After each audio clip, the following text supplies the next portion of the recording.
नमस्कार, आप देख रहे हैं उत्तराखंड तक और मैं हूं आपके साथ सरिता तिवारी। उत्तराखंड में एक राज्यसभा सीट को लेकर चुनाव होना है। बता दें कि सीट कांग्रेस से प्रदीप टम्टा का कार्यकाल खत्म होने की वजह से ये खाली हो रही है। तो आज इस वीडियो में हम बात करने वाले हैं कि कौन कौन बीजेपी से दावेदार हो सकता है इस सीट के लिए, और इस पर भी आज हम बात करेंगे कि क्या बीजेपी हरीश रावत को राज्यसभा भेज रही है, और अंत में हम आपको बताएंगे कि राज्यसभा सांसद यानी सदस्य का चुनाव कैसे होता है और कौन सांसद बन सकता है। तो चलिए करते हैं वीडियो की शुरुआत। उत्तराखंड में जहां लोकसभा की 5 सीटें हैं तो राज्यसभा की 3 में से 2 बीजेपी की और 1 कांग्रेस की। बीजेपी से नरेश बंसल और अनिल बलूनी और कांग्रेस से प्रदीप टम्टा सांसद हैं। नरेश बंसल का कार्यकाल 2026 में तो अनिल बलूनी का 2024 में खत्म हो रहा है। 69 में से 46 सीटें बीजेपी के पास हैं और कांग्रेस के पास 19 हैं। इस हिसाब से बीजेपी का पलड़ा भारी है। अब राज्यसभा सीट के लिए 10 जून को चुनाव होना है। 31 मई को नामांकन दाखिल करने की अंतिम तिथि है। बताया जा रहा है कि बीजेपी जल्द ही नामों का पैनल भेजेगी। बीजेपी में पैनल को लेकर मंथन भी जारी है।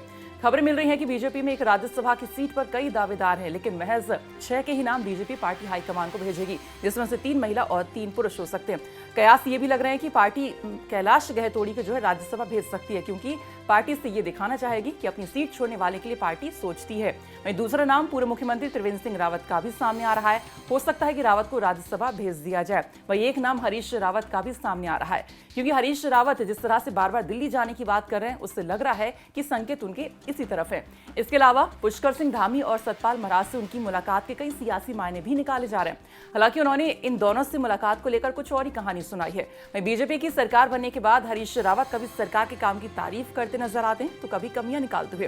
खैर, आइए बात करते हैं कि राज्यसभा का चुनाव कैसे होता है। संविधान के अनुसार राज्यसभा में अधिकतम 250 सदस्य हो सकते हैं, जिसमें से 238 का चुनाव होता है। बाकी 12 राष्ट्रपति की ओर से नॉमिनेट किए जाते हैं। इनमें से हर साल 2 में से 1/3 सदस्यों का कार्यकाल खत्म होता है और इसीलिए उतनी सीटों के लिए चुनाव होते हैं।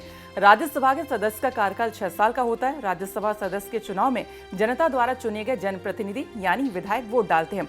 इसका जो फॉर्मूला होता है जीत का, वो कुछ इस तरह से होता है: कुल वोट बटा राज्यसभा सीटों की संख्या +1 एंड देन +1।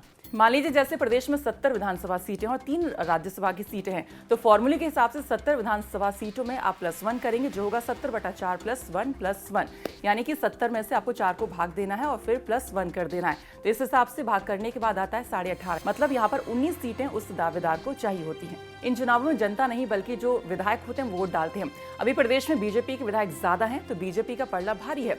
बीजेपी के दावेदार जीतने के ज्यादा चांसेस हैं। आपको बता दें कि सांसद बनने के लिए 2 मुख्य बातें यहाँ पर जरूरी होती हैं। सांसद बनने के लिए भारतीय नागरिक का होना जरूरी है और उम्र कम से कम 30 साल की होनी जरूरी है। खैर, 31 मई को नामांकन की आखिरी तारीख है और 10 जून को मतदान किया जाएगा। देखना होगा कि विधायक किसे राज्यसभा का सदस्य चुनते हैं। तो फिलहाल इसी के साथ इस वीडियो में इतना ही। बाकी खबरों के लिए आप देखते रहिए उत्तराखंड तक। नमस्कार।